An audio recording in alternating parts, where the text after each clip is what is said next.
All right. I'd like to call the public safety meeting on Tuesday, April 16th, 2024 to order. Roll call, please. Candace, Here. Tammy, Here.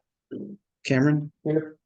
and we have two missing. Kevin is missing, and Randy. They're both excused. All right. Please stand for. It's okay. You stand for Pledge of Allegiance. Pledge allegiance to the United States of America and to the republic for which it stands, one nation, under God, indivisible, with liberty and justice for all.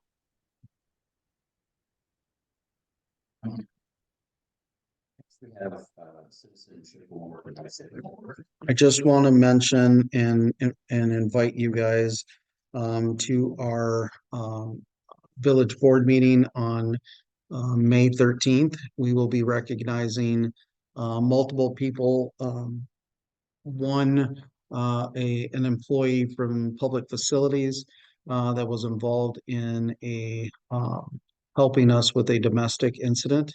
Basically, we had a victim of domestic violence, and her family escaped the person that was attacking them, and they ran to the police department, but there was no officer here at the time, and this employee stood with the person, maintained their safety until we could get here. So it was not a long period of time, but it was a scary period of time, and so we'd like to recognize him, and so we're going to be doing that. But then we also had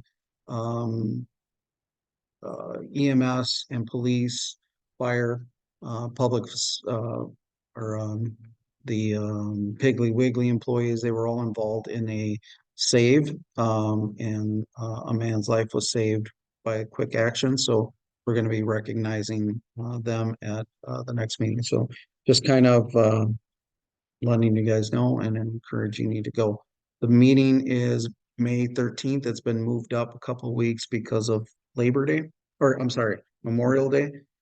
So they moved it up. So it'll be May 13th at 6 p.m. And that portion of it will be probably right away in the program. So if you can attend, please do. Hey, public comment. This is an opportunity for anyone to address the committee on any issue. Please observe the time limit of 3 minutes. Committee encourages input from residents. It may not discuss or act on any issue that is not duly noticed on the agenda. I didn't receive anything as far as email. I know Tim Hillenbrand is on right now. I don't know if he's here. My assumption is you're here for EMS, or do you have something that you would like to talk about? Nothing is, no public comment. Okay, thank you. So no, I don't have anything. Okay. Approval of the minutes from October 17th, 2023. Can I have a motion?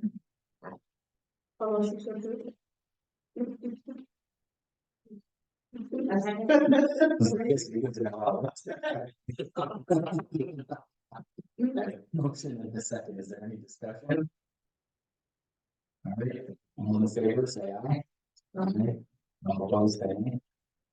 So moved. Okay. Report from folks on the public safety committee. I don't have anything in particular for this group. Yeah. Anything from report from first responders. Tim?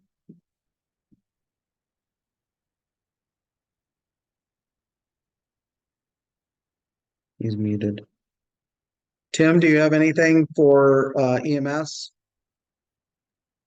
No, I don't. Okay. And I know Holly said she was going to be late. I don't know if she'll make it for the meeting, but at this point, we can circle back for sure. Mr. Becky.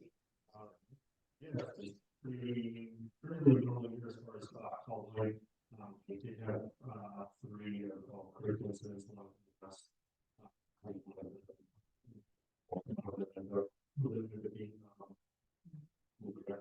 sale worth. Another one was, a critical incident that we had with some stuff back, everything else. Debriefing the type protocol, last week. And overall, everything, there was a really, working together, all the agencies, sheriff's department, police department, the emergency fire. Our new truck finally came in after a bunch of different, setbacks. And that'll be for the sort of shuttle by the end of the month, so that volunteers working on it, getting it for the moment. We just need to go to the shop last week and this one, so, but that's pretty. Straightforward. Make that a little jealous. I think we don't have until the first month is advised. All right. Please tell me. Okay, so I don't have a whole lot of comment, since part of it is the annual report, but just wanted to let you guys know that I echo everything Justin just said, and we are doing a lot of trying to work together, make sure that we're building our first responder team as a unit. So there's been a lot of invites and things even to EMS stuff that we've been part of. Like today, Matt was at teaching part of the CPR. One of our officers was teaching CPR with EMS today. I've also worked on recently, we worked on scheduling some training that we could all be part of with regards to active shooters. So we're having that training in May. And all our agencies will be there to participate in this training. It'll be not only, book and, lecture, but it'll all be some tabletop and actually working through some situations. So we are, as chiefs, we meet quarterly and try to discuss our departments and how we can work together and where are the areas to connect. So I think that is a huge step for Cross Plains and I don't know what was being done before, but this is well received and as one of the three chiefs, we know that communication and working together is key to handling these things because on any major critical event, all three agencies will respond. So it's important that we train together, we know each other, we share time together, and so there's a lot of cool things happening. So EMS is continually inviting us over for dinner and and those kind of things. Just not only the serious stuff, but also the laid back stuff. So it's been great. And I know fire has always invited us to partake in their trainings and food and so it's been well received. So that's about all I have with regards to my section for now. Moving on to discussion topics, discussion and possible action regarding the 2023 police department annual report. So I sent that out. You guys have copies in front of you. As tradition, since I've been here, I've started the annual report. So hopefully you've had an opportunity to look at it. Basically it provides a message, continues to provide our mission, the ethics that we follow. Then, the village officials, who's in what position, organizational chart. And then kind of the key features there is what the employees are involved in. So one of the things that when I first started was, policing is one thing, but there's a lot more to policing and being in that responsible state of being a member of the police department. So as you can see, the employees are involved in a lot of things in many facets of not only policing, but community. So all of those things are listed, to showcase what they're involved in year round. We talked, there's some budgetary stuff. There hasn't been a whole lot of change. We haven't seen a lot of increase in our budget, which we're starting to see. So I've had to make special requests for instance, maintenance. That's a problem because we have two old squads. Just today I got bad news. The squad 16 is there's like $3,200 of things that I got to fix to it. So just keeping them on the road is been a difficult thing. It has been approved to purchase 2 new squads, but Ford is still trying to catch up from last year's order. So we will probably see new squads toward the end of the year. which, I mean, we'll just have to limit these along. The other thing that, at some point I will have to go to the board for is, when we have older staff with lots of seniority, lots of history, lots of training, you don't have to send them to so many trainings, and we're required to send people to a minimum of 24 hours of extra training every year. They have to in order to maintain their certification. We do 100 hours. I mean, we train. That is the norm. But with new staff, young staff, they need a lot more training, and there's so many concepts. And we have a budget of $5,000 for training that gets eaten up like real fast. Any of you who are in any kind of training world know that $5,000 doesn't go. I mean, lodging alone probably takes, 3/4 of that just to send someone through a couple day training. So I'm gonna have to make a special ask because I've already pretty much blown through my budget, and there's some things that the officers need to learn how to do, and taking over responsibilities that like Officer Scott had and Officer Kim had, and even Marge has had to go to trainings that Lisa, had before. So yeah, that'll be an ask. Statistical, there's not big differences. I mean, I'll entertain any questions about something with regards to like anything that stands out. If you see on the first page, 911 disconnects they're always high. Last year was extremely high. We do get a lot of 911 calls, and those are, when I say 911 calls, they're not people calling us for service. These are 911 calls where it resulted in nothing. Someone accidentally dialed, or there was something has happened, that kid playing with the phone. So we responded to 142 of just those kind of calls. So some opportunities are to, provide education, those kind of things. We do get the 911 calls where it's not really an emergency, and that's where those things are listed. Assessed EMS is always high, 186, although it's down from 2022. Civil disputes, check property vacation checks, those are up. We try to do those every day. Anybody who leaves town and fills out a form, we check those daily. So as you can see, we have a lot, 797 checks of property. It's done shiftly. Information calls continue to rise, which is, if you see, I left the first year is Tom's last year. As you can see, information calls were 14 calls of information during Tom's last year here. We had 249. The difference between that is we are heavily involved in the community. So when you're heavily involved in the community, people are going to tell you a lot of stuff. And so that's the flip.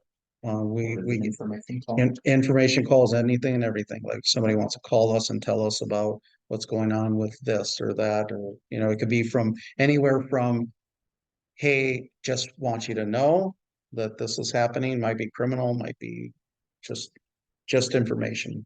So the more you get out in the community, the more you're going to see that increase, because people get really comfortable talking to their police officers. And it doesn't mean that Tom's crew wasn't. I mean, they were community oriented as well. But the more you do it, the more it generates more conversation pieces. And so that's just, I mean, the difference between 14 and 249 is night and day. So I'm really proud of that number because that really helps. The other big number here is the special events. As you can see, the last year before I took over, there was 4. Last year we did 40. So we are constantly looking at opportunities to go to a special event. And that could be anything from inside the school, where there's the little get together or a celebration of something with American history. We're at that event. Northwest Dane, we show up there. We're, playing bingo, doing all the things that we can do to get out to the community. So again, that's another one that I'm really proud of. What else? Traffic stops. That has always been a big complaint here. A lot of traffic, a lot of people speeding, a lot of people not abiding by traffic laws. Before I took over, that year they had 94 traffic stops. Last year we had 589. again, night and day. My staff has really stepped up into making that a priority, slow people down. Doesn't mean we're writing tons of tickets or anything. It just means we're slowing people down. Total change in calls. So you can see before I took over, there was 1,676 calls. Last year, we averaged 3,063 calls, which is almost double the call volume from one year to the next. Some of them are more serious, like we've had some pretty big ones, big complaints, but for the most part, it's a lot more service oriented. As you can see, there's not like the OWI arrests are about the same from before I took over to now.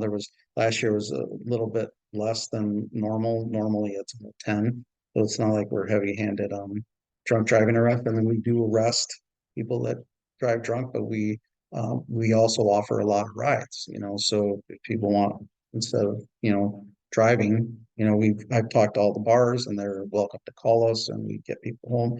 That's just a lot better. We've had some sexual assaults, as you can see. We've had this year, I'm proud to say, we didn't have any auto thefts or thefts from autos. We've had those things happen before. That's being very highly active. If somebody's driving through town and constantly seeing a squad car, people are like, I'm not there. So if you see, we've had some years where it's 9, 6, so that's decreasing. That means that we're doing good. What else? Let's see if I can. Any questions? You guys have any questions of any of this? Check person is just that. We're checking someone's welfare. That's usually from someone calling us to check on somebody.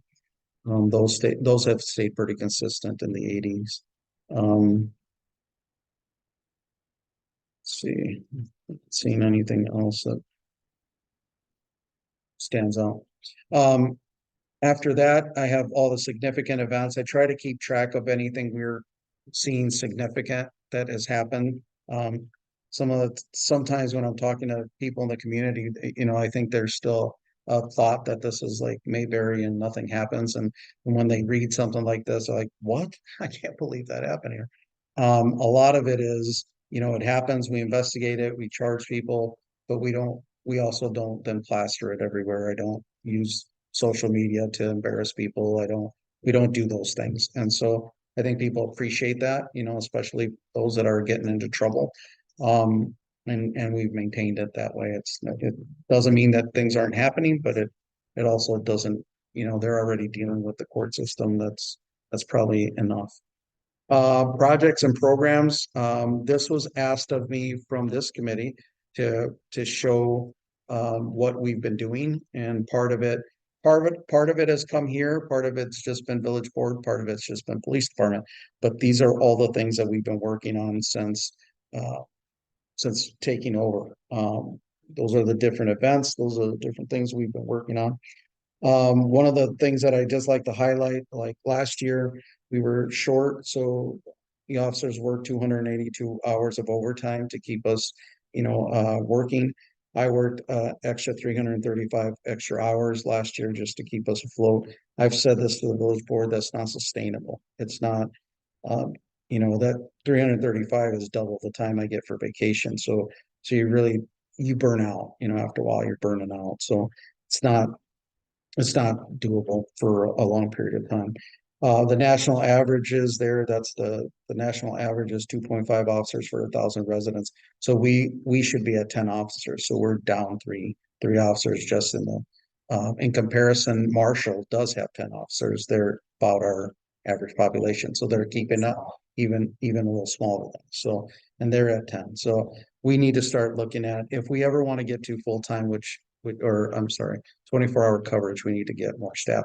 We can't do it with what we have. There's the hours that are required. Future initiatives. So we are working we're almost done with finishing up all the update of policies through Lexipol, which is kind of the gold standard of policies. We're just about done with that. As a matter of fact, it's starting to roll out and staff is starting to read them and put their own opinions on policies, so we can have a better and thorough policy program. Policies are basically how we do business, how we conduct business, best practice, what is legal, what is, all of the federal laws, state laws that govern policing. And there's a lot of policies. I mean, just about everything, there's a policy on body cameras, tasers, how we use guns, what kind of force can we use. It's all governed through policy. We're working on tabletop exercise with the emergency operation plan. We'll be working on that next year. Hopefully we can get a tabletop exercise down now that the policy or that the emergency operation is up to date and current. Coffee with the Chiefs. We just did one event. We had a few people, but we think that might be a good place to continue to build relationships with the community. The people that did show up had a lot of questions. And when I say Coffee with the Chief, it was fire, EMS, police. Again, an opportunity for us to, then we met afterwards, but an opportunity for us to just be out there, let the community ask us questions. How do we work together? And there were some good questions. I mean, there was some people that asked some good stuff. The officer wellness program, that is something that we've been working on for a couple of years. That is finally coming to fruition. The officer wellness program, what that will do is every year, the officers will be required to have a day off where it's their wellness day. They will have to go check in with a therapist, which we already are starting our contract. Most agencies are doing it just to keep officers well and making sure they're getting a yearly checkup. So what we do is you do an 8-hour wellness day. For 1 hour, they have to go meet with a therapist. Now, if they don't want to talk, they just have to go there. Like, we can't force them to talk to people. But we found, like, when I talked to Middleton PD, they do this. What we found with them is that initially there was some pushback, like, I don't want to talk to anybody, but now everybody's doing it. Like, it's good because you're talking about everything other than just policing, and it's protected. So you can have those conversations, right, about maybe home life and whatever. There's other avenues to take through that, but then the 7 hours that you don't have anything, you can just do whatever you want. And so that is your day for you to take care of yourself and whatever that means. A lot of agencies are taking that up and doing it, and we just had a chief of police presentation on it. This year's chiefs conference was all about that, officer wellness and making sure that we're taking care of our staff. Everybody has their own issues, and then they got to come to work. And my philosophy is people can't pour from an empty cup. So if they're not taking care of themselves, there's no way they can take care of our community. So we have to make that a priority. Helping Hands program, we've already started this, but this will be a lot more advanced. We have a donation fund that I was able to create a policy with the help of the village board, and we now have a policy on how to accept donations. This Helping Hands program, a lot of churches have a pool of money where people go to them, but we're going to have a pool of money to help people. So for instance, we've had some domestic cases where women have been displaced with their children. We now have a fund that we can place them in a home or place them in a hotel or pay for some gas to get to Milwaukee or wherever they need to get to, feed the kids, do some stuff to help. So we're going to term it the Helping Hands program. It'll come out of our donation fund. We've already kind of started this, but we want to fine tune it, how it's going to work. The bike rodeo, we used to do a bike rodeo, but that kind of fell about 8-9 years ago. I'm going, Hannah, one of our officers, is going to take the initiative to do that, to put together the bike rodeo. So that's coming. And then the Y-Leg, I'll keep that on as long as I'm here. We probably will at some point be accredited. That's my ultimate goal for the department, but we need to move into a new building because we wouldn't pass accreditation with the current facilities. It just wouldn't work. Our evidence room alone would be problematic because of the process. You got to have separation in certain things to be accredited. Now we're doing everything right legally, but accredited is a lot different standard. The following are the accomplishments, which you guys can read through them. There's been a lot of help from you guys as well, getting all these things done. And so it's been great. Then just you'll see some pictures of some awards and things that we were involved in last year, and that's basically it. I plan to continue this. I don't think it's a bad thing. To me, transparency and accountability are huge. And this is a way to just stay connected with the different committees and the board and the community. Plan is to get these, once these are approved, this will go to village board on May 13th. I'll give a similar presentation. Sometimes I shorten it for them because they might have additional questions. But ultimately we'll end up leaving one here. It's also going to be on our website, and it'll probably be, we'll put one at the library so people can see them and things like that. So that's all I have. I put discussion of possible action. If you want to take a motion to accept it, you can, or if it's just informational, then I just document it and such. Okay. I'll second that motion. Second. I have a motion and a second. Any discussion?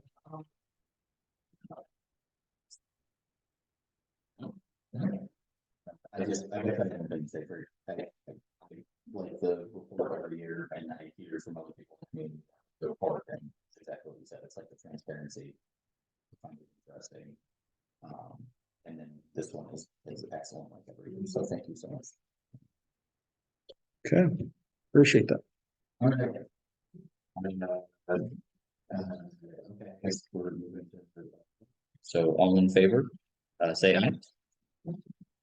All opposed, say nay. So moved. All right. You can go ahead and mention it. Discussion and possible action regarding the village of Crosspoint emergency operation. So I did not make copies of this for obvious reasons. It's our operation plan. Our committee, Justin is part of that committee. We've met at the beginning of the year. When I was appointed director of emergency management, the book needed a lot of work. So it took about, I would say about 8 months to get it fine tuned. It's been through a process, and now we just dated it per policy, per ordinance here in January. Justin was part of it. We added some things, we changed some things. This manual also includes our personal responses. So we have an emergency operation plan that goes to all 3 entities, but ours also includes like emergencies for what would we do if there's, you know, an active shooter. We have a checklist in here. We have a activation for disasters, bomb squad map, and what we would do if there was that. Storms, swatting calls. I mean, I've thought of everything and anytime, this is a working document, so anytime there's something new in my head, I try to add it to the plan. Tactical stuff. What would we do if there was a plane crash? You know, who would you call? The airport's right there. That's a possibility. Train derailment, those kind of things. It's all in this book. So a book that gets approved by our committee is a lot smaller. It's the basic plan. Our manual that is carried in each one of the squads also has plans for every individual incident that I could think of so far in an emergency. So I will pass it around. You guys can take a look at it. I obviously can't make copies of it because it has some strategic stuff in it. And I wouldn't want it to get out, but I did think that I should bring it in. Just so you know that it's in every one of the squads, and the officers have access to it, not only in written form like you see there, but we also have it in digital form. Digital form is probably preferable, but in an incident, let's say we would add a tornado, power outage, we got to have the book, right? And so and these things are easy for us to make new copies, so if they need to scribble on them, check marks, whatever, just to get us through the emergency. Probably no action to take on. Yeah, more informational. Yeah. No. Do we want to spend some time reading through it, or people kind of want to look at it as we kind of move through? And with that, if you ever are really interested in looking, just get a hold of me, and I mean, I can we can sit down, you can have it and whatever at the police department where you actually, look at it. I would just ask that you not, there's some tactical stuff. It's not secretive. It's tactical stuff that I would ask, not to be shared. And so I bring it just so you can see that we're prepared. Preparation is key to any event.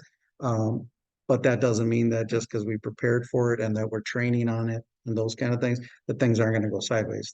There's always going to be something to learn from.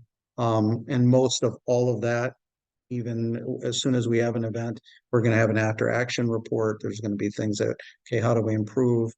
Things that we think could work might not work. So we have a plan. I think it's good, but it's always can be better. And if once I resign and the new chief comes in, he may think this is crazy, throw it all away and start over. I mean, it just depends on who's kind of running that position. But I think it's well thought of, and I don't know, Justin, do you have anything?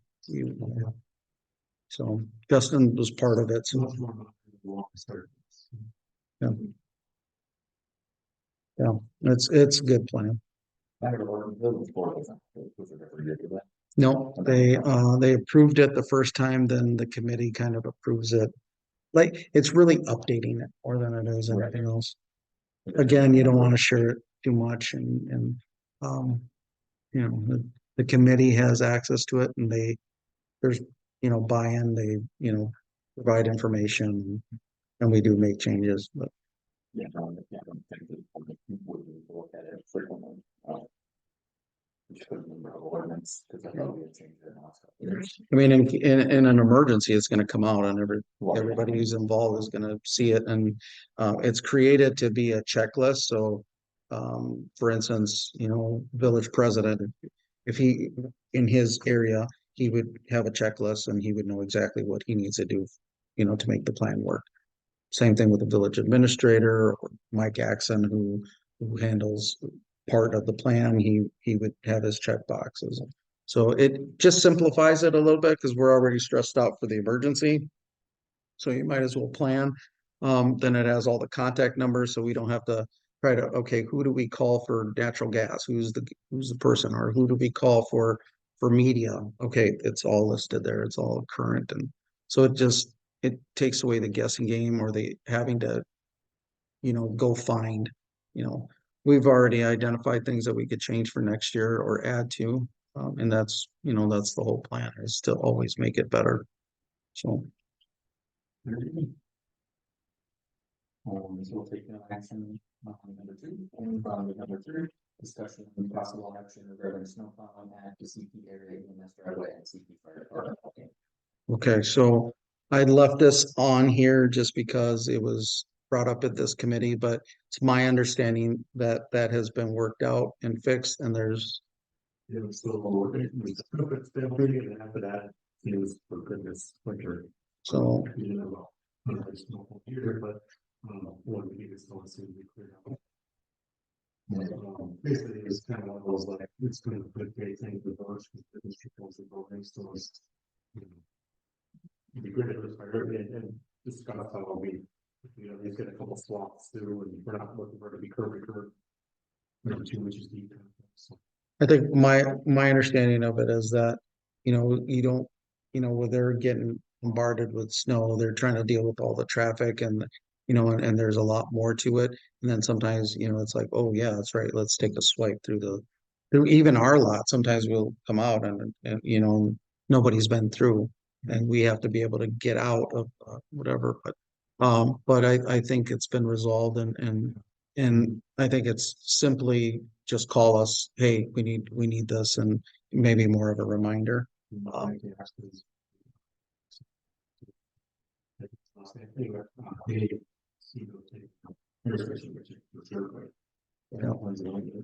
I think that just communicating, I don't think that this will be an issue anymore. I think we've communicated it. I think if EMS is having an issue cleaning theirs, I think all they would have to do is call and somebody would. I mean, I think that the village is responsible to say, hey, we got to get people to clean so they can go and handle that emergency. So I don't think there's anything that needs to be done at this point to make it more formal. This is one.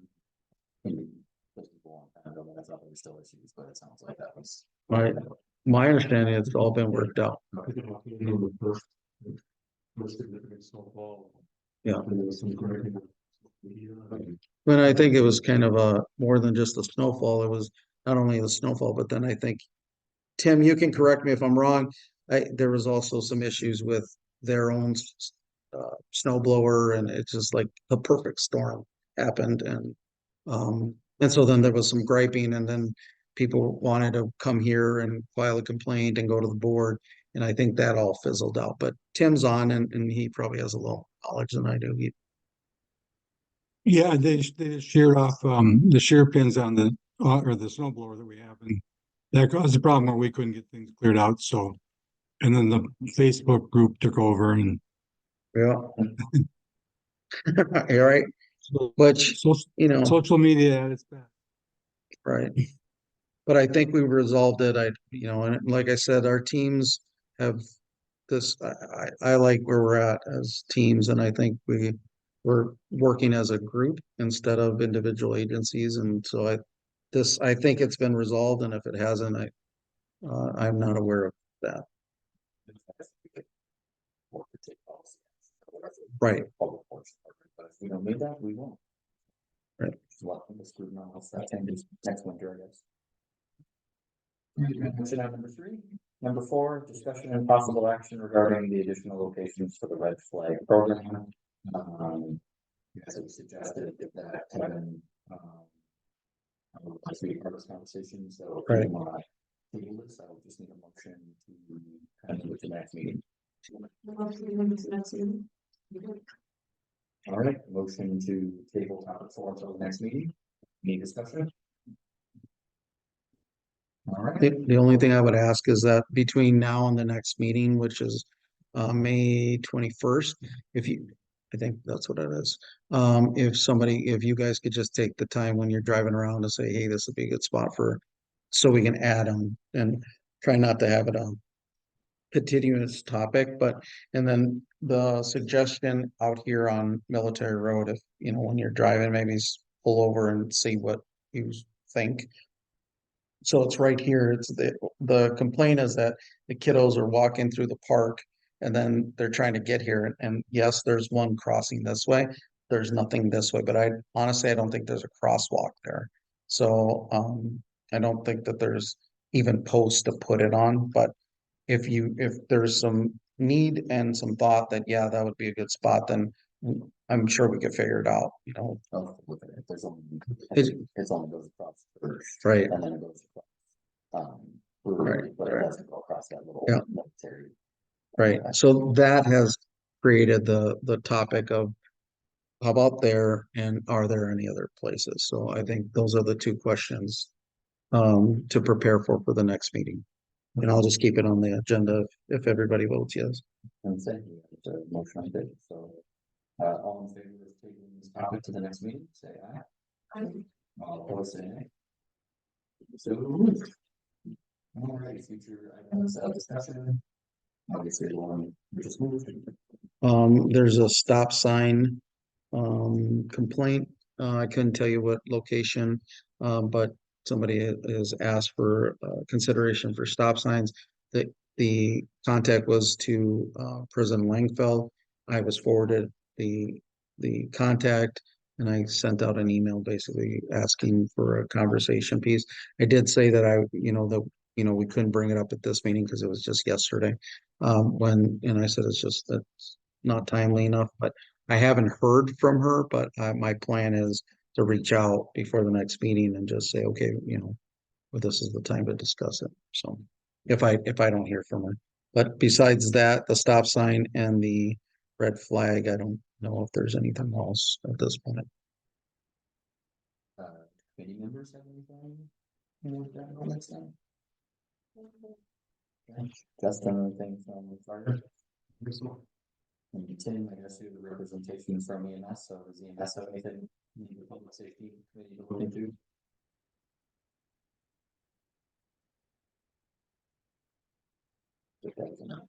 Yeah, Tim, do you have anything from EMS that you would like or think we should look into for public No, safety? no, I think Holly would, if she's not there, would have something that she would forward to you if there was. Okay, appreciate it. All right. Scheduling the next meeting. Yes, 21st, at 7. It's good for me.